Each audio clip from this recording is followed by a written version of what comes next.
Join me, Mark Windows, for Windows on the World live every Sunday 9 to 11 p.m. GMT. Check out our archive and programme stream at windowsontheworld.net. Good evening, everybody. Welcome to Windows on the World. We've got a great show for you tonight, and I've been really enjoying doing the shows on RBN, Republic Broadcasting News. Very interesting to engage with the American audience, and also we have a lot of people listening now to Windows on the World all over the world. Well, it's global local. Yeah, and that's what we're going to be talking about tonight.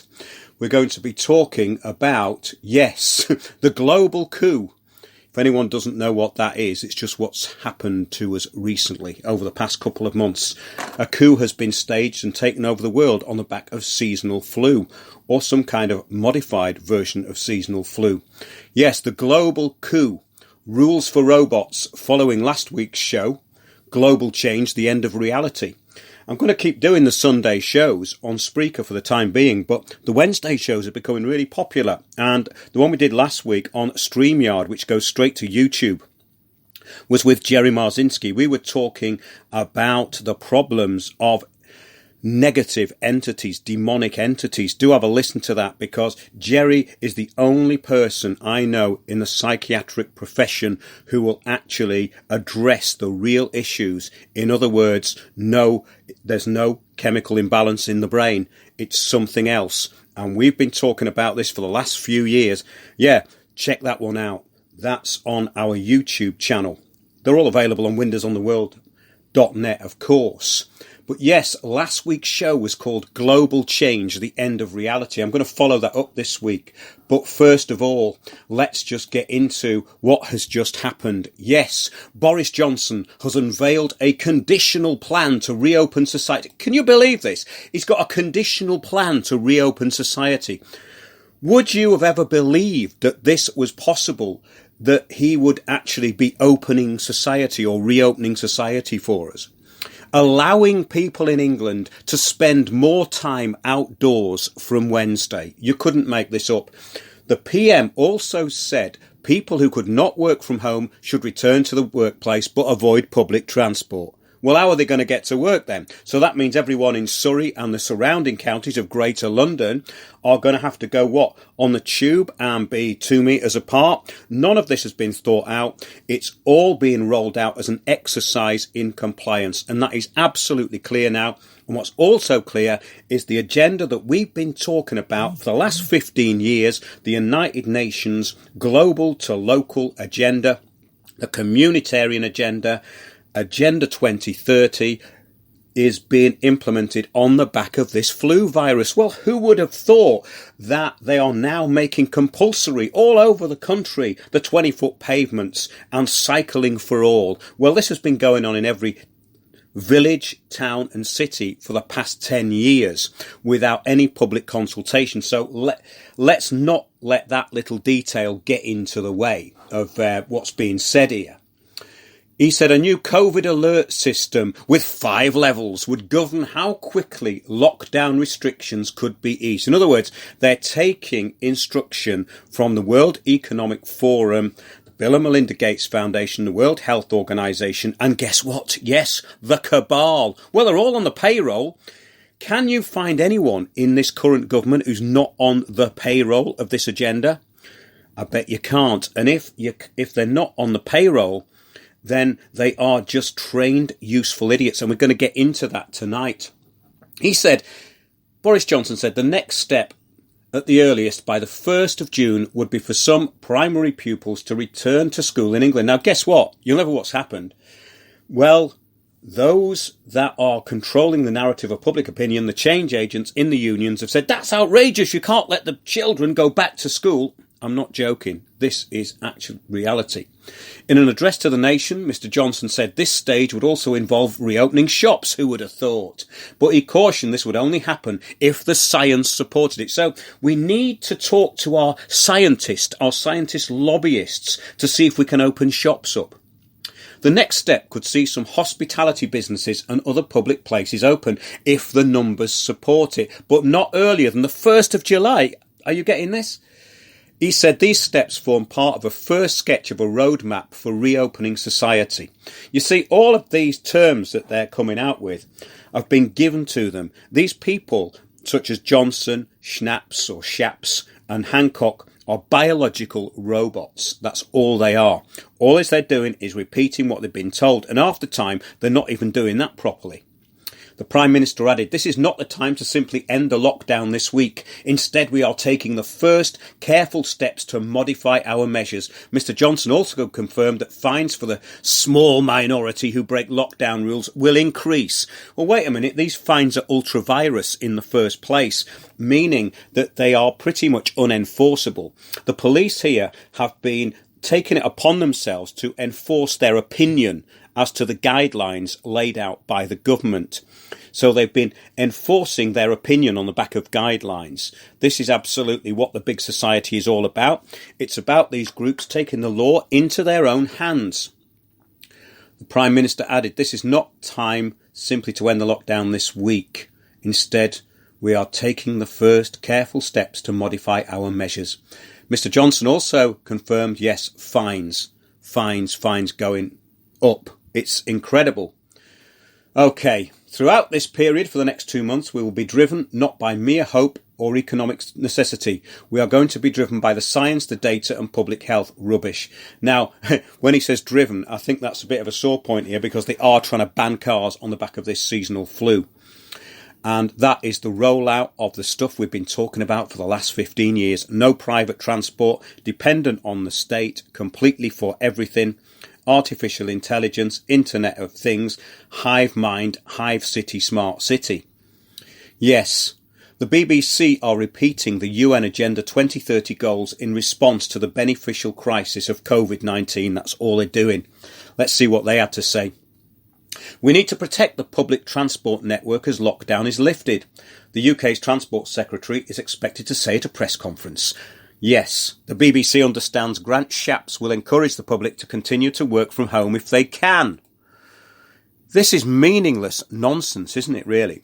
Those who need to travel to work will be urged to consider more active ways to travel, like walking and cycling. Remember what we were talking about years ago? This is why I left North East London, because you had to walk, cycle, enjoy. You couldn't drive anymore. They turned the place into an open concentration camp.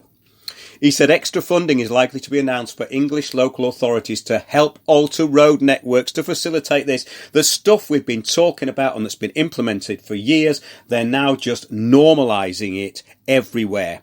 And this is going to be Agenda 21, as they say, on steroids, Agenda 2030, which is the re-engineering of society, the big communitarian agenda on the back of a technocracy. So it says here, Mr Shapps is likely to announce extra funding for local authorities to pay for alterations to the road network to facilitate this move to more active ways to get around. What if you are self-employed and you need a van to get around? They don't factor that in because they've just destroyed most of the self-employed. There's 33% of people now unemployed and they haven't even gone back to work yet, and some of them may never do that. This is incredible. The mayors of London and Manchester, both useful idiot, communitarian, arse-licking puppets, Sadiq Khan and Andy Burnham, announced last week that they were planning to close some roads to cars to create dedicated pedestrian and cycle routes. It's going to get worse, folks. They're coming for your cars now. They are coming for your cars. This is not going to stop. This COVID-19 has just started this agenda to be accelerated at a speed we've never seen before. The Transport Secretary's announcement comes as a coalition of 9 environmental and transport pressure groups, useful idiot change agents, mentored into sustainable development through the climate change agenda, and they've been trained into this for the last 15 years. This is the result of the big society, public servants who do not serve. 9 environmental and transport pressure groups have written to the government to demand a big increase in spending on walking and cycling. This is how it's done, folks. These people are trained in the public and private sector, and they are controlling the narrative of your public opinion, and they are calling it consensus. In other words, that you've all agreed to it. Well, Actually, you haven't. Some of Britain's largest cities have seen a 60% reduction in levels of nitrogen dioxide. Well, they would really, wouldn't they? But the other thing is that cars now are so clean that London is no longer a polluted city, even 2 months ago. This is nonsense. Anyone who knows about pollution would know that London's not a polluted city. But you have these change agent radicals who've been mentored into sustainable development, which, remember, is not an environmental program. It's a globalist looting program, as you may have observed by recent government announcements and actions. This is what we're talking about here.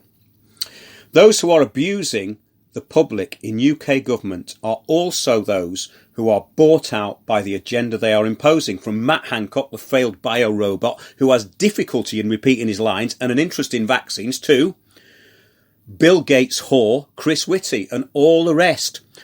Get this, Grant Shapps, he's the latest voice of unreason. In 2012, Google blacklisted 19 of Grant Shapps' business websites for violating rules on copyright infringement related to the web scraping-based Traffic Paymaster software sold by them.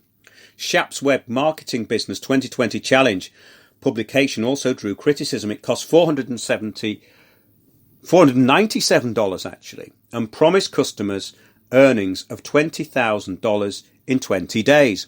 Upon purchase, the toolkit, in inverted commas, was revealed to be an ebook, advising the user to create their own toolkit and recruit 100 joint venture partners. Oh, this is a pyramid scheme then, to resell it for a share of the profits. So this pyramid salesman, useful idiot, untrustworthy, lying toe rag, Grant Shapps, is somebody who should be in your government. Did you vote for any of these people? Well, of course, you don't vote for them, do you? But nobody votes anymore. That's the whole point of the new system.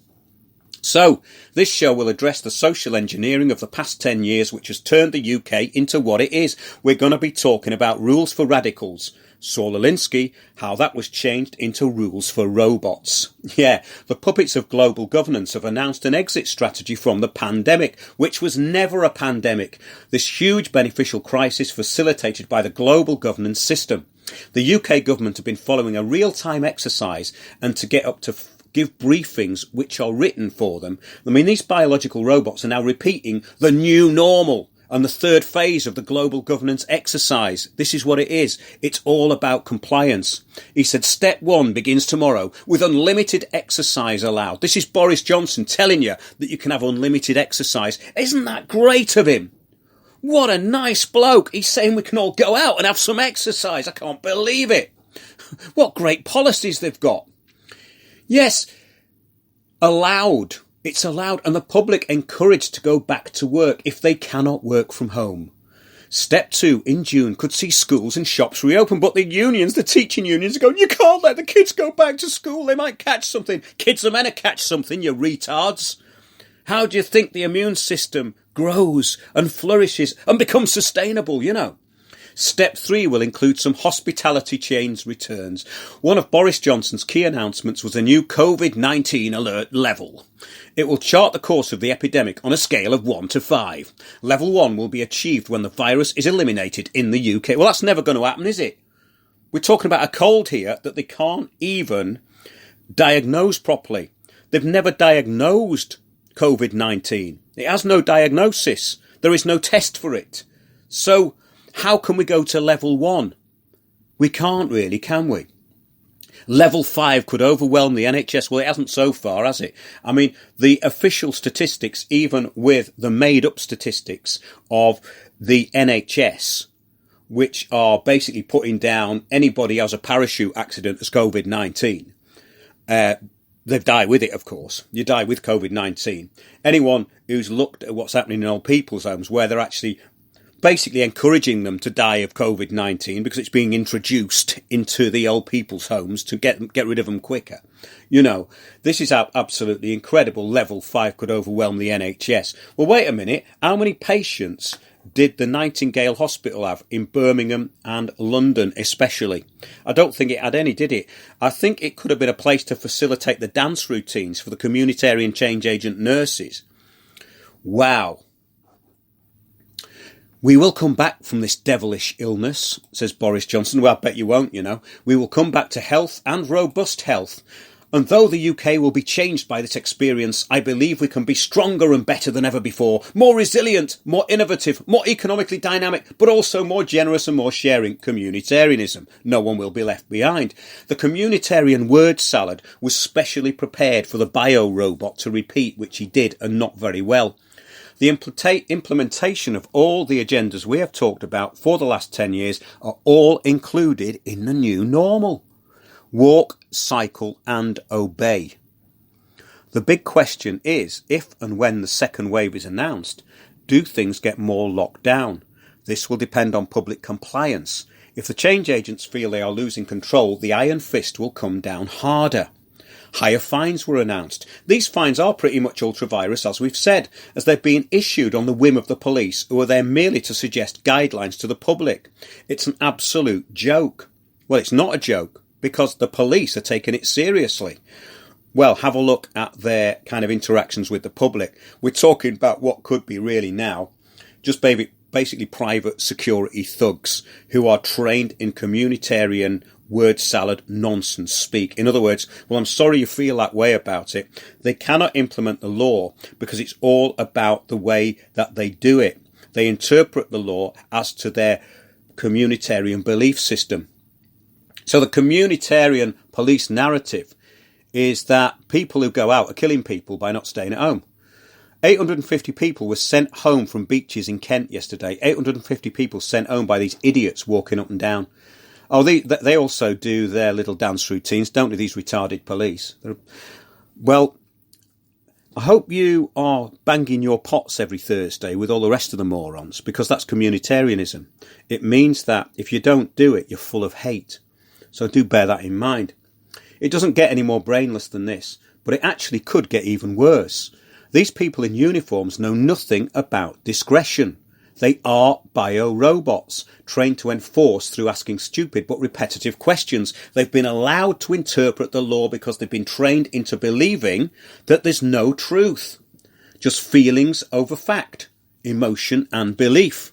This is the post-truth world. This is why the police are so dangerous, because there's no truth and no fact anymore. They are literally making it up as they go along. They are liars and only of use as enforcers. Have you seen people getting tasered? That idiot Ken Marsh from the Metropolitan Police, just before this beneficial crisis surfaced, said that police were going to get tasers. The Kent police were going to get 150 tasers. In my opinion, they shouldn't be given marbles to play with. These people are dangerous. They are not responsible adults. And this is a huge problem. They're now armed. Did you see that man getting tasered at a petrol station with his kid? There's no need for this to happen, but they're enjoying it. Because the average intelligence of these people is on the floor. They are trained to lie. They are given power and they exceed their authority. But how did the UK become communist? Because have you noticed, we live in a communist country. Your neighbours now snitch on you. They're at the Stasi.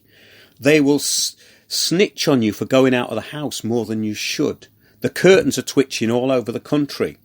And these pathetic idiots are worshipping this, the army veteran, Tom Moore, who, after fighting for freedom, allegedly, confines himself to his garden, walking up and down it, imprisons himself in his own garden, and he puts his medals on and thinks that's acceptable. This is not acceptable in a normal society, but we don't live in a normal society, do we? How did the UK turn into a compliant, unthinking, hive-mind majority of petty-minded, unable to think snitches and enablers of an agenda which they have no reference to and cannot understand? Communitarianism. Go find me someone who's heard of it. But this is the system we're under. We have covered how since the late 1800s social engineering, social Darwinism and psychology have steered the public. The biggest psychological weapon is the media, a mass brainwashing tool which now spouts slight variations on a controlled narrative. The word communitarianism is not understood or even heard of by those who are compliant, complicit and complacent. Look at our show, the one we did with Lark in Texas about communitarianism. I'm getting the word out about this word because nobody seems to be mentioning it, and it's a huge part of the hive mind. It is the hive mind. When David Cameron announced the Big Society in 2010 and the Obama army of community organisers was announced, a global hive mind appeared through NGOs, through basically change agents put into community at every single level. This word community is a lie as well. There's no such thing as a community. This is what communitarianism destroyed. It destroyed the community by bringing in people who changed society. So if you want to change society, you do not need consent, as the public have no idea how they are being steered.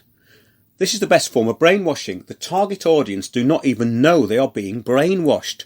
Communitarian philosophy is based upon the belief that a person's social identity and personality are largely moulded by community relationships. In other words, you have no individuality. The individual is the enemy of communitarianism, which is why they want to destroy small businesses. That's about individuality. That's why there is a consensus to make everything the same. Have you got a gym? Have you got a mini Tesco? Have you got a hive flat to live in? Are you on the Internet of Things? You're not allowed not to be in the new hive mind. No one will be left behind. So we see this in the constant reinforcement of collectivism and fake and pointless virtue signalling. Have you noticed that? The vocabulary is tiny, and if you're outside it, you're a hater. I bet you voted for Trump. I bet you support people who deny climate change. I bet you think Elvis lives on the far side of the moon. Well, this is what they say, isn't it? This is communitarianism. This is Saul Alinsky Rules for Radicals. We're going to get onto that tonight as well. So, we see this in the constant reinforcement of collectivism. The epitome of this is the 8 p.m. ritual seal clapping and pan banging. It has nothing to do with anything, but it is a way of the masses controlling each other and ostracising those who are discriminating enough to know it is embarrassing and mentally subnormal. I was talking to a lady the other day who actually closed her curtains while the pot banging was going on outside because she didn't want to join in and she didn't want to be seen to be not joining in. This is communitarianism. So, the lower the intelligence, the easier the society as a whole is controlled. The naming and shaming culture, which is now Britain and many other places, is the result of the retardation of mind through empowerment, diversity and change, the C word. The change is one that isolates the enemy, those who can see through lame propaganda and actually still read and research. These are brought into line by the masses who have been rendered helpless through years of TV watching and indoctrination into the communitarian hive mind. This has taken, in reality, only about 15 to 20 years, maximum. And that's all it takes to ideologically subvert the population. Because you only need 1 or 2 generations, really, of people going through school. And if we took that 20 to 30 years, that's when it really all started. So in the last 10 years, it's been a doddle, ever since the Big Society was announced in 2010. The global governance system principles of the United Nations and Agenda 2030, the World Health Organization, Bill and Melinda Gates, plus the World Economic Forum, the think tanks, NGOs, elite think tanks, roundtable, change agents, these are the new system. The UK government may as well be AI robots. And if you look at Grant Shapps or Matt Hancock, these are basically organic machines spouting the limited vocabulary of the change agent. That is, of course, why they are there. No difference on the other side. Look at Keir Starmer. He says the C word, consensus and facilitation, all the rest of it, is a useful idiot who's just a careerist, an empty-headed nothing careerist. That's all he is. But these are the people who get promoted. You don't get promoted for having talent anymore. Has anyone noticed? You will be forced to walk and cycle, and the motorist is selfish and will be punished until they all fall in line. The communitarians, the hive mind, will hound them until they give up and join the happy clapping seals in their technocratic circus. They will be forced to take rationing of everything and be taxed literally to death in the process. And they will love being part of the big society. We have reported on this for well over 10 years. The agenda being spouted by the puppets and soon to be replaced biological robots in Parliament is the same now as it was then. Previously, it was within local councils implementing the Agenda 2030 policies. When I saw walk, cycle, enjoy mantras and the word salad, retarded change agents imposing this agenda without any real public engagement, I left the area of North East London which became Mini Holland, and I never regretted it. We now have this agenda manifesting as the new normal after the lockdown. Are we in a totalitarian system? Yes, that has been proved conclusively in the last few months. Public officials interpreting guidelines as though they are the law, the UK government completely under thumb of global governance, the Johns Hopkins University in America, Imperial College here, good old Neil Ferguson getting his leg over, got caught out, useful idiot, has been pushed to the side. But the damage is done. It doesn't matter. The country has been ruined. So they don't really need him anymore, do they? So yes, this is the state of play. Public officials interpreting guidelines as the law. Yet, the UK government is now under complete control of global governance. That's absolutely been proved. There are no countries under the new system. The fourth world wilderness, the borderless Pangaea is a concentration camp under the UN Sustainable Development Programmes, and its hundreds of thousands of change agents are your community. Doesn't matter what country you're in. These spies have infiltrated every country in the world through NGOs. That was the plan from 1987 onwards. It was announced NGOs would be this new government, and it was all facilitated through every single agenda that's been pushed out, including the New Age, which was massively part of it. Look at our article, New Age Global Governance, and all the stuff we've done on that. Fascinating area, that one is. So the influence of these sociopathic liars and narcissists was brought about by the trained sustainable development practitioners. Climate change was the vehicle for global recruitment to the new global cult. This is a cult where nothing outside the sustainable word salad is tolerated. Vocabulary is limited. These people have not only been brainwashed, they actually have no minds. The mind being the individual ability for cognizance rather than the cloned hive mind of the majority who have been trained into acceptance of the new dystopia. Communitarianism is the synthesis or the merging of all political and religious opposites under one giant community-controlled umbrella. Now, this is really what it is. That's a description from Lark in Texas, and it absolutely sums up what I've been talking about for the last 10 years. No one will be left behind. Everything gets absorbed into the Borg. All will be psychologically neutered into the hive. Why are you so full of hate? Why? Anything outside the lies is classed as hate. There are no lies because there is no truth.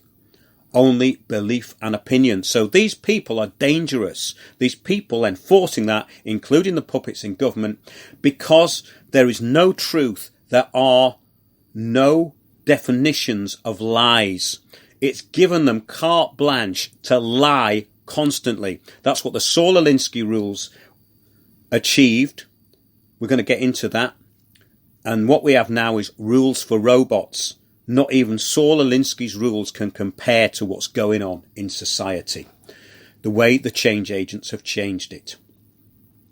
The announcements by the puppets in Parliament are transparent and blatantly obvious now, as it can be clearly seen that COVID-19 was in reality a virus of the mind, nothing more. We've covered just about every angle of this, and it's been used as a vehicle for a power grab and destruction of everything which the new system wanted to destroy. The beneficial crisis is an elite power grab like nothing ever seen before. We've never seen anything like this. The technocratic deceit into full-on control could not have been more obvious. Now I'm going to have a very short break and come back with how this happened and where we are in the present time of the new normal. Yeah, interesting stuff.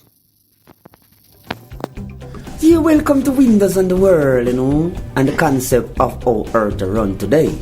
Because today, the way the world run today, they're not running by the law of life. Because the law of life is just one law. But they create their law to go around the law of life.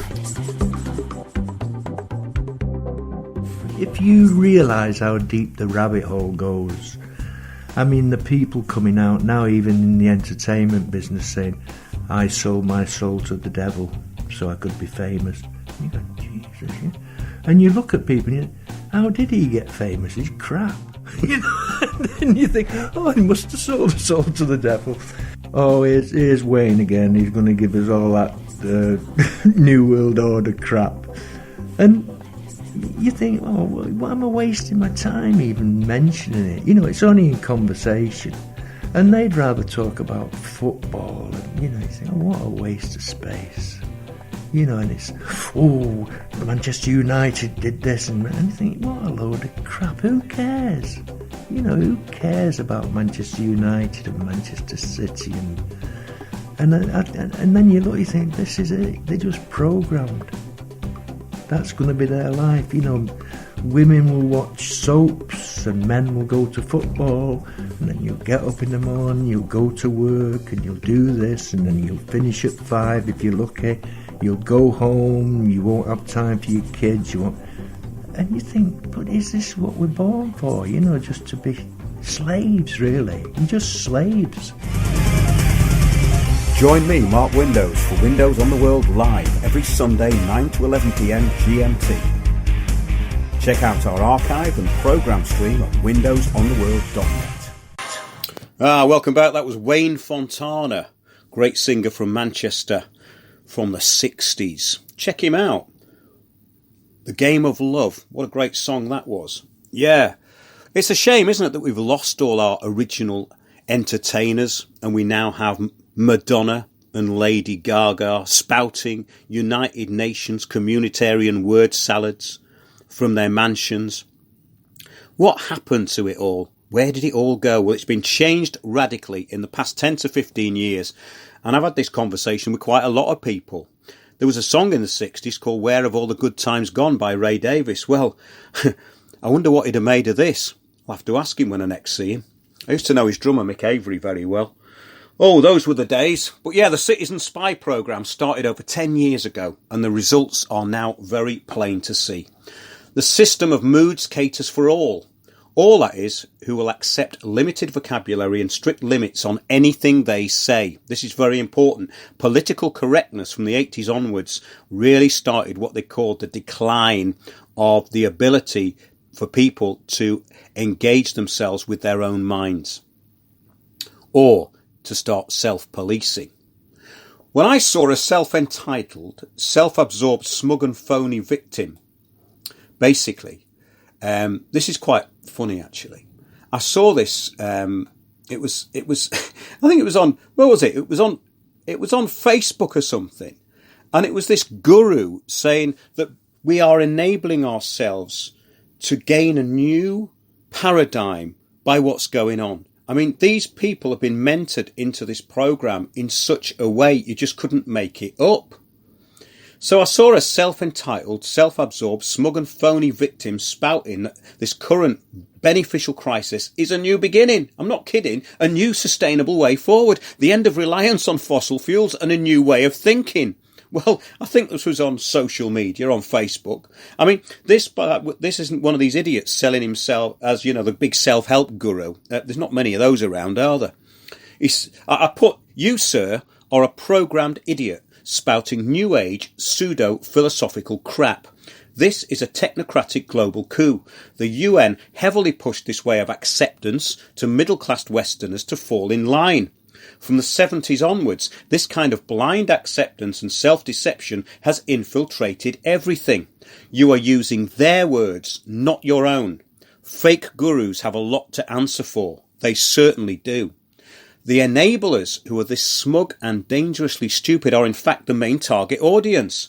These virtue-signalling narcissists for global change will lose everything, but will excuse that through virtue signalling and living the lie.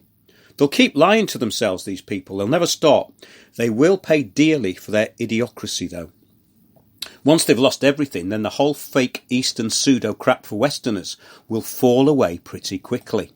But how did so many become so stupid so quickly? Well, it was not an overnight process. When the big society and its change agents were being put into all positions of office over 10 years ago, they were given the Saul Alinsky rules for radicals, or a version of them. Saul Alinsky, the subversive community organiser of the 60s, was the inspiration for not only the UK but internationally, when the big change into communitarianism infiltrated every organisation in the UK and beyond through Cameron's big society. Do you remember that?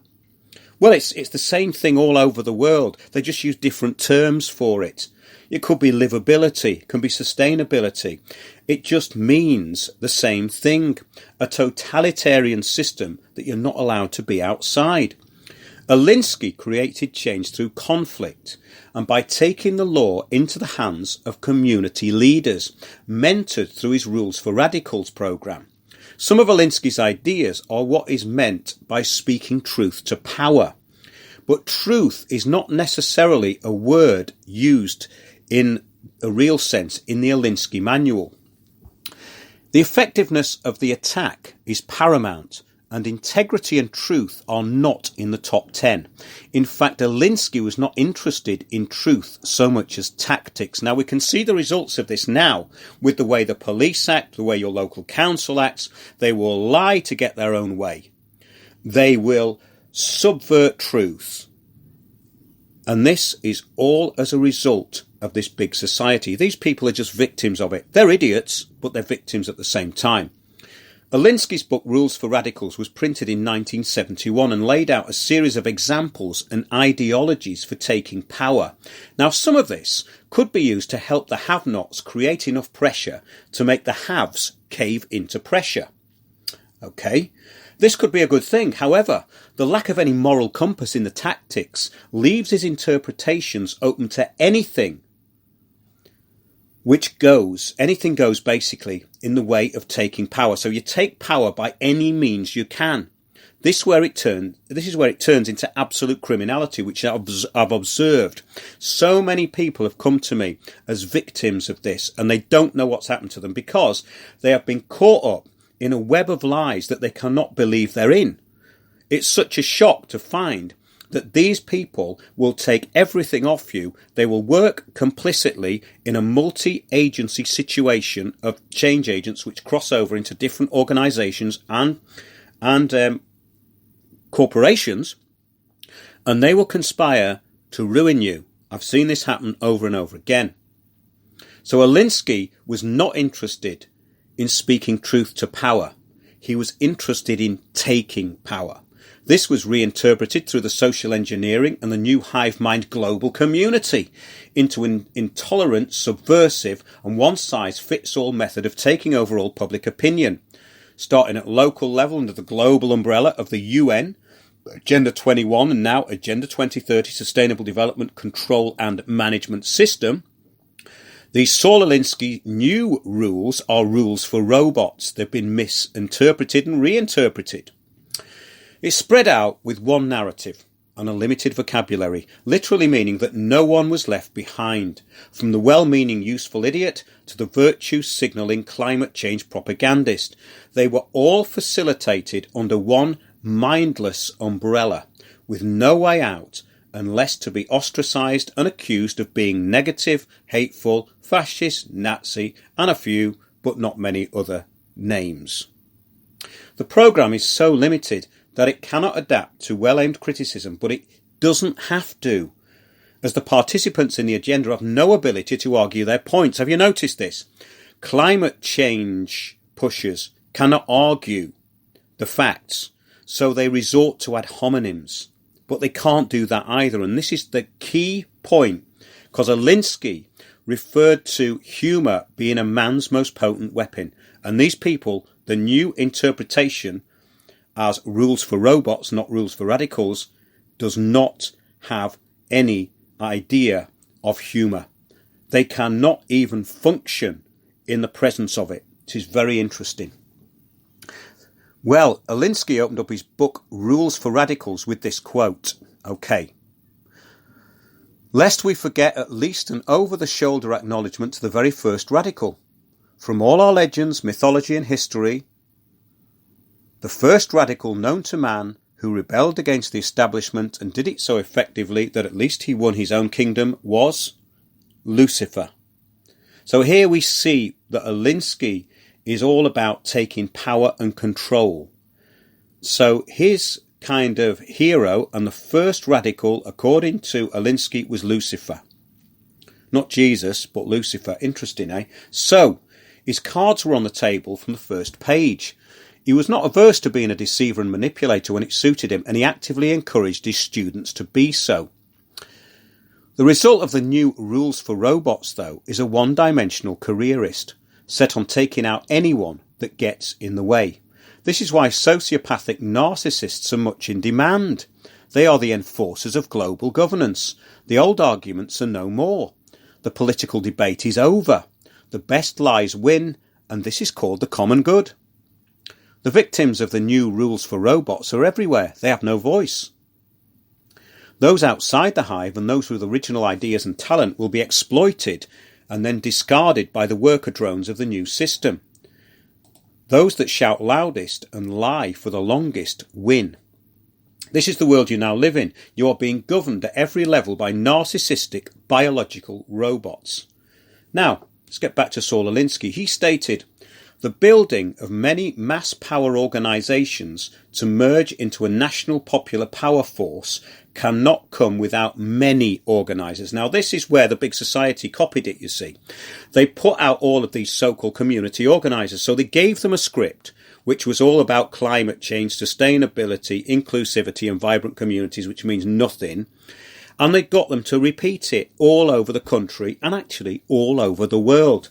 What does empowering women mean? Well, it means basically making them infertile, giving them the choice to be sterilised. What does freedom to choose mean? Immunisation. It means immunisation will be given as a precursor to education. If you want to be educated, you must be immunised. Mr. Gates and co. and the global cabal are making this global governance system their future. Okay, so yes, it was the basis of the big society, a rollout of so-called community organisers, as stated here by Alinsky in 1971, though in 2010, the change agent organisations spouting Alinsky-inspired change appeared everywhere. They infiltrated everything with benign objectives, building vibrant communities which are not only far from vibrant, but weren't even visible. They weren't communities. They were just groups of people saying they were a community. They were groups of people within what used to be a community, leading it by consensus through facilitation and Delphi technique, controlling the narrative of public opinion, steering people into the intended outcome. This is because there was an infiltration process. There never has been a big society or a vibrant, diverse community. It is a facade, a media creation.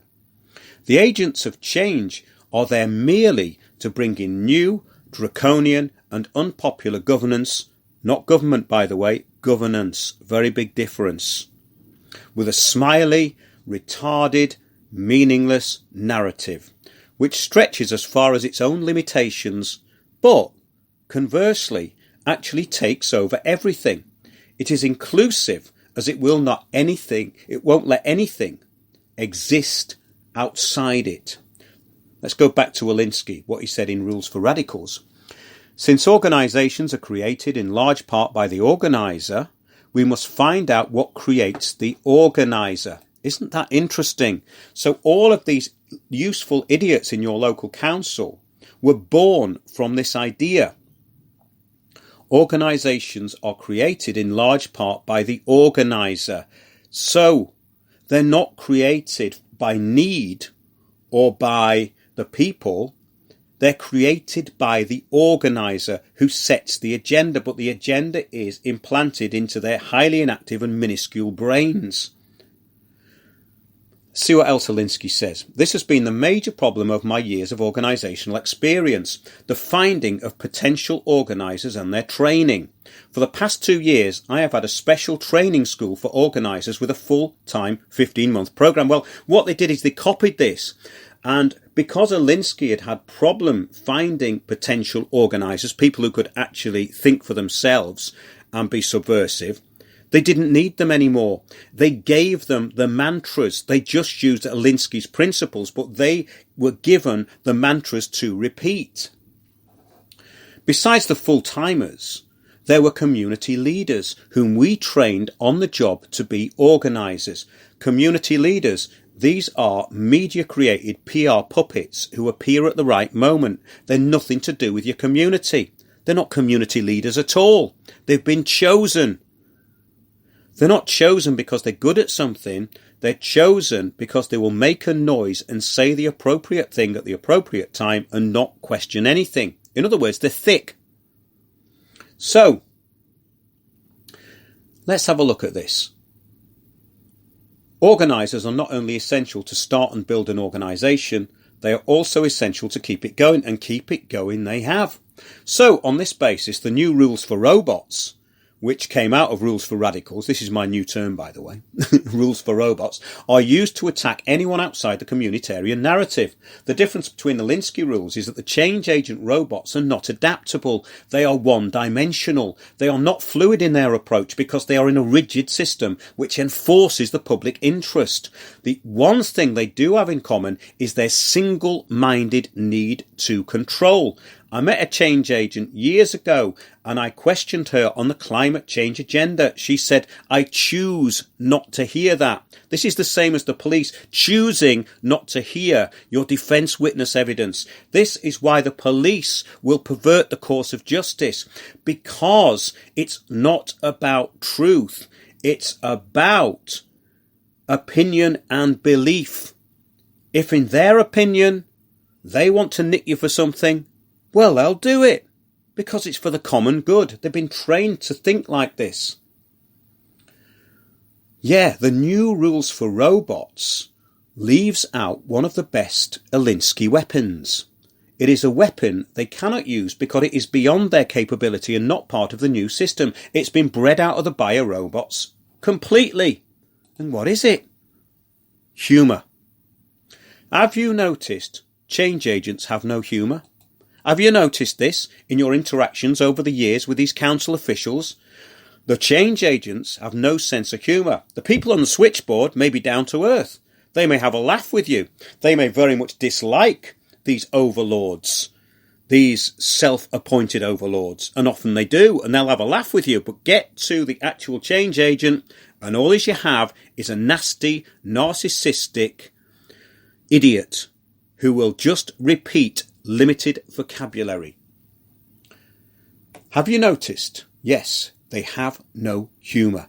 The organiser, searching with a free and open mind, void of certainty, hating dogma, finds laughter not just a way to maintain his sanity, but also as a key to understanding life. Now, this is where they've completely deviated from the deviant Saul Alinsky, because humour was his most potent weapon.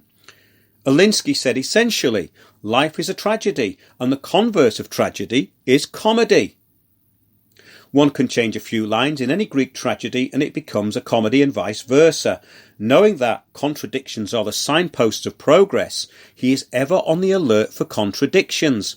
A sense of humour helps him identify and make sense out of them. Now, Alinsky, whatever you think of him, did have some quite clever ideas, because what he was doing, he was going, you take power. You're not given it, you take it. So if these rules had been used for good, they could have been quite innovative, but they're not used for good. And now they're used for draconian implementations which are against all of your inalienable rights by these biological robots. Humour has been outsourced. It is now our weapon against the politically correct and indoctrinated hive. The comedy terrorists and humour assassins have a difficult job. That's me and you, by the way. As much of the population does not know what irony means. Have you noticed this? I think even the word irony might be lost on a lot of people. I don't think they'd know what it is. I think they'd probably think it was some kind of disease. Just think of your local councillors, the MP or the police. Irony. Would they understand it?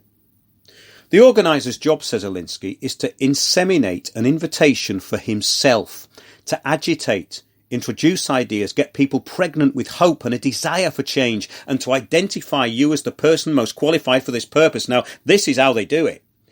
They set themselves up as leaders, future leaders. They're trained in the public and private sector, future leaders. I thought leaders were made by, experience. No, they're mentored through a program and then they become leaders. Have a look at these idiots, the biological robot, Matt Hancock, Grant Shapps. These are biological robots. These have just been mentored into the program. They're just thick careerists who are very arrogant and have a certain amount of education, but just spout crap.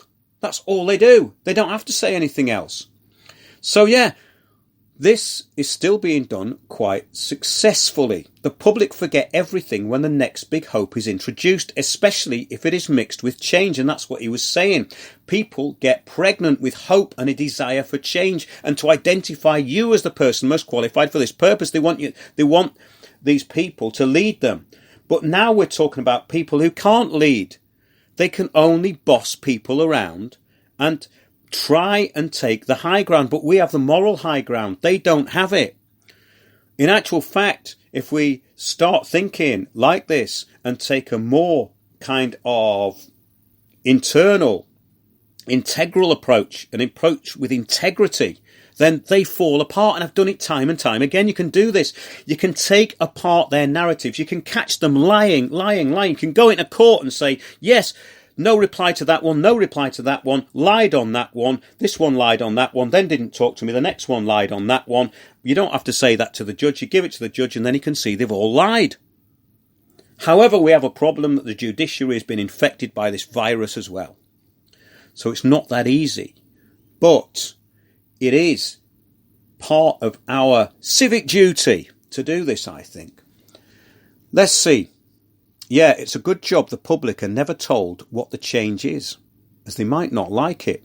Well, I don't think they do like it. Let's go through Saul Alinsky's rules for radicals now. These are the rules for radicals which Saul Alinsky advocates. Power is not only what you have, but what the enemy thinks you have. That's number one. Power is not only what you have, but what the enemy thinks you have. Now, that is actually quite a good one for us to use. Because when I make suggestions to some of these public officials, and have done, I've implied that I have information that they are not privy to. And they can't stand that. They hate it. They hate the fact that you might know something they don't. And they're dying to find out what it is after that. It's hilarious. But basically, yes, you act as though you have a lot more up your sleeve than you do, because they'll give you the ammunition, these change agents. They'll give you the ammunition. So that's a good one, actually. Saul Alinsky's rule number one there. I think we can use that one. The second rule is never go outside the experience of your people. What you've got to do is make sure it appeals to everyone, really. That's the idea. He carries on. When an action or tactic is outside the experience of the people, the result is confusion, fear and retreat. It also means a collapse of communication, as we have noted. Now, this is very interesting because it still happens with the public. They go into cognitive dissonance when you say certain things. That's not just the change agent way that society's been changed. It's something that's within the public anyway, because they watch television all the time, most of them. The third rule is, wherever possible, go outside of the experience of the enemy. Here you want to cause confusion, fear and retreat. This is Alinsky speaking now. That's the third rule. Wherever possible, go outside of the experience of the enemy. You see, he calls them the enemy. This is not a fair engagement. It's a war. Alinsky was at war. That's the point here. It was a war. Wherever possible, go outside of the experience of the enemy. Here you want to cause confusion, fear and retreat. And we can do that to them. We can do that to these people. And I have done it. And it does cause confusion, fear and retreat. They'll slam the phone down on you. They won't talk to you anymore. But it doesn't matter. You're winning. So there you go. The fourth rule is, make the enemy live up to their own book of rules. Alinsky says you can kill them with this, for they can no more obey their own rules than the Christian church can live up to Christianity. Well, he might be talking about the universal church there. That's nothing to do with that. But it's his own twisted kind of take on things, really. Make the enemy live up to their own book of rules. In other words, you get the moral high ground and you make absolutely sure they live up to everything that they say on their public-facing announcements. You make sure they live up to that and you rub their nose in it when they don't. I love doing that, actually. Quite fun. The fourth rule is, it carries with it the fifth rule. The fourth rule carries with it the fifth rule. And this is the one that they don't use. The rules for robots have left this out. So the rules for radicals said, ridicule is man's most potent weapon. It is almost impossible to counterattack ridicule. Exactly! When you take the mickey out of what they're saying and their stupid repetitive language, they can't handle it. They go into meltdown. They call you a fascist, a Nazi, an anti-Semite, or whatever else is flavour of the month. It's just that, really. They haven't got anything else. Once they've categorised you as hate, that's it. It's gone, it's finished. They haven't got any ability to deal with ridicule because of the way they've been trained. The new change agents are not fluid and flexible in their approach. They're rigid. So they are training these people who are hugely egotistical, not very intelligent, manipulative, but thick. And these people don't have a sense of humour.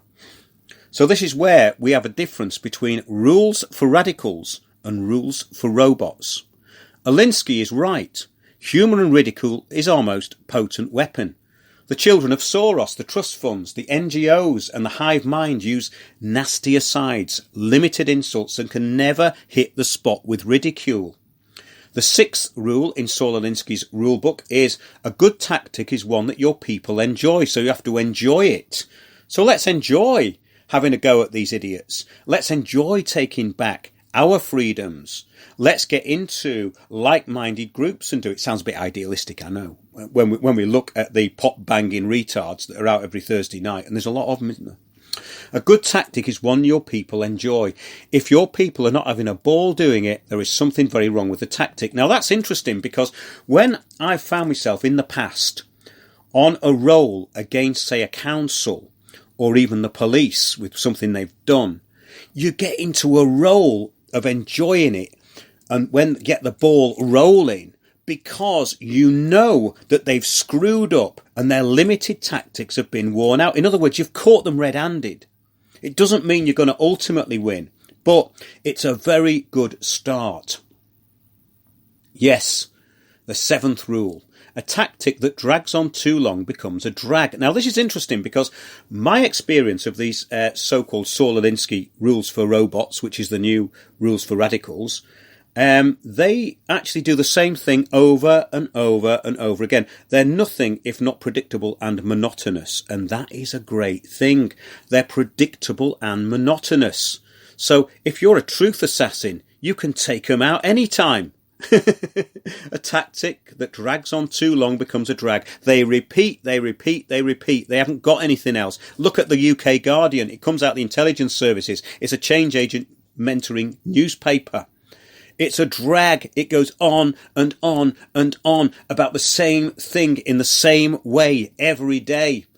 Alinsky says, man can sustain militant interest in any issue for a limited time, after which it becomes a ritualistic commitment. Oh yeah, like the pot banging and the seal clapping. That's a ritualistic commitment every Thursday, isn't it, I think? Yes, man can sustain militant interest in any issue for a limited time, after which it becomes a ritualistic commitment. Well, because of the society we're in now, because people have become so thick, some of these rules for radicals were in a time where people still had a brain cell left, but obviously they haven't now. New issues and crises are always developing, and one's reaction becomes, well, my heart bleeds for those people and I'm all for the boycott, but after all, there are other important things in life, and there it goes. Yes. But now it's monotony, monotony and monotony, isn't it? The 3 M's. The 8th rule. Keep the pressure on with different tactics and actions and utilise all events of the period for your purpose. Keep the pressure on. Now, this is something they do.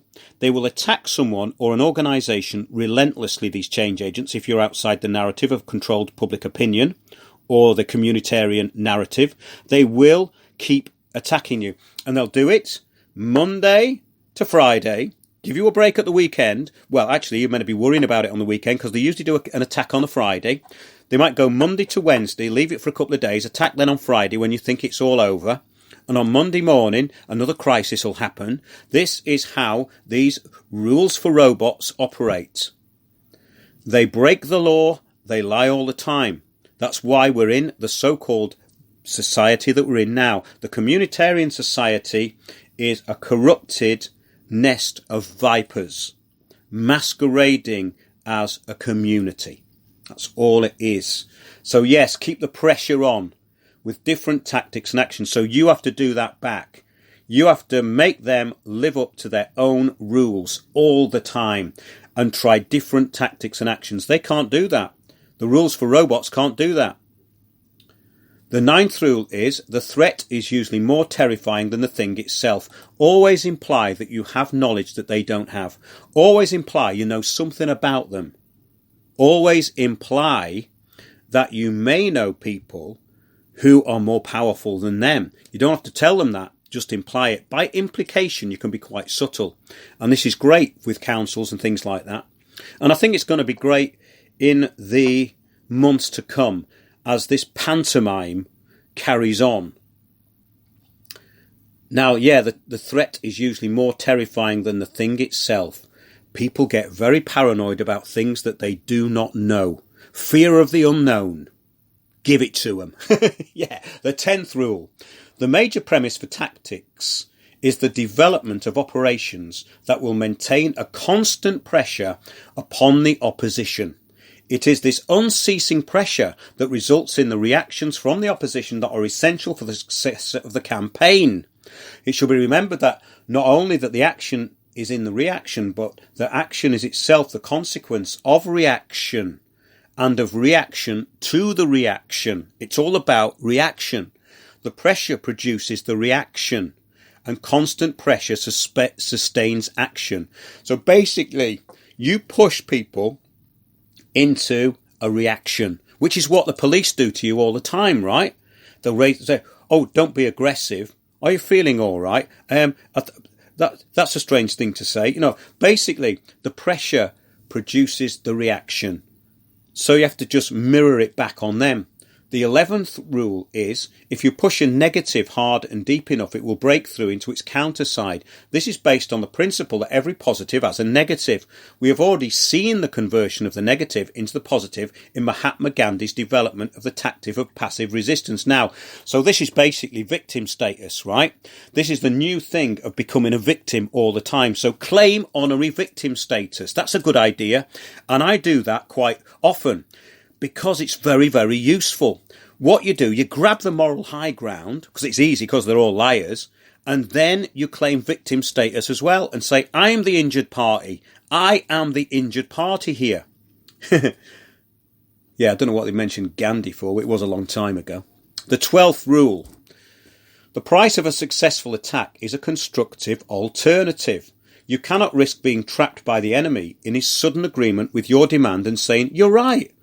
We don't know what to do about this issue. Now you tell us.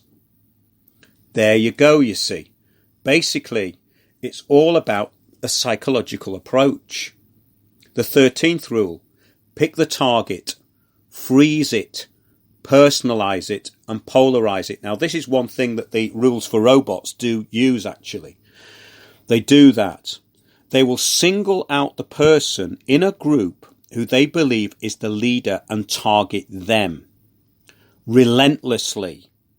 They will send mail to their house. They will send people round to people's houses. They will attack their businesses. They will attack their reputation. But remember, if this happens to you, it's repetitive. It's rules for robots, not rules for radicals. These people are robots.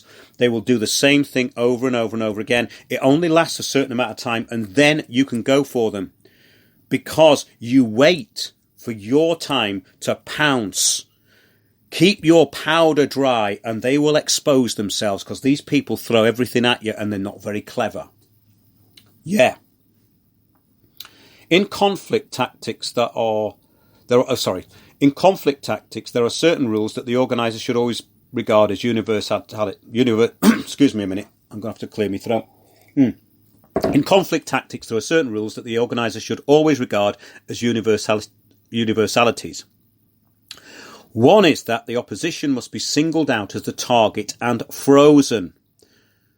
Alinsky says, by this I mean that in a complex, interrelated urban society, it becomes increasingly difficult to single out who is to blame for any particular evil, which is what the other side do. Have you noticed it's so difficult to make them personally liable? Because they say the team. Well, no, I'm afraid you're not a team. It was written by a person. So you find that person in that organisation and you get onto them and relentlessly pursue them.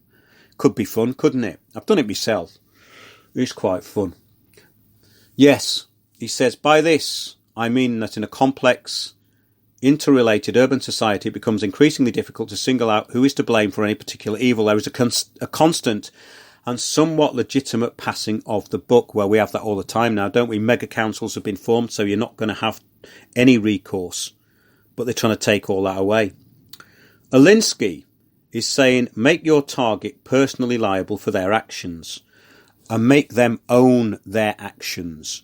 If they take an action, they are made to own it. With public servants, this is now quite difficult, but when subversive liars are exposed, they pass the buck.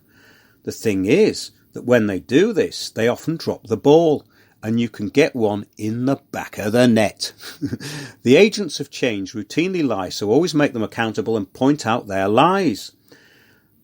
They will have to run, and there are thousands of these bio-robots, but their rules for robots are not rules for radicals. The real radicals are now those telling the truth and holding these liars and criminals to account.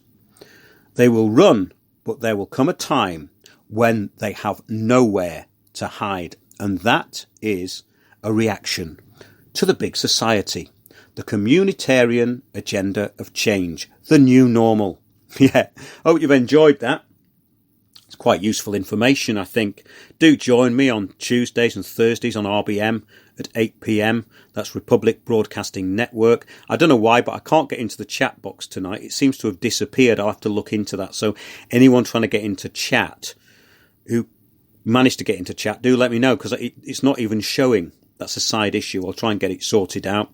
Join us on Wednesdays for our shows. We had a great one last week with Jerry Marzinski. Do help us out on Patreon and PayPal if you can. Doing this full time and loving every minute at the moment. It's almost the time. The timing's perfect. I think the timing is perfect in that this is the time Windows on the World was created for, because I think we can begin to have some real effect. And the people who are sending me in information, thanks so much for that. Thanks to the people who are supporting the channel. And yes, tune in on Tuesdays and Thursdays on RBM at 8 p.m. UK time, Wednesdays about 9 o'clock on our YouTube channel, Sundays on Spreaker. Please subscribe to us on Spreaker, because we don't know how long we're going to be on YouTube, because a lot of people are coming off YouTube now. So, yes, thanks very much, everybody. And the film, The Heretics of London, The Smithfield Martyrs, big announcements on that coming soon, and a little teaser which will outline the film. And we're going to give you a trailer and more. That's coming out soon. I've been working very hard on that. And everyone who helps us out on Patreon, the globalist platform. I wish I'd never bothered with it now, but it's there. But it's actually okay. I mean, it's quite good for posting things on. I post a lot of our articles and notes and special stuff on there, actually, for patrons. So I want to give people something back. But also, everyone who's a patron will get a copy of the film, an invitation to the screening, and other goodies. When this new normal happens, or we go back to the old normal, that's what I want, freedom. We're going to be doing tours on it. It's a fascinating period of history, because the age of the heretic is now upon us again. Heretic means, by the way, able to choose. So if you're able to choose, thanks very much. And do join us on Windows on the World. Thanks for listening. And that's it from me. Good night. Join me, Mark Windows, for Windows on the World live every Sunday 9 to 11 p.m. GMT. Check out our archive and program stream at windowsontheworld.net.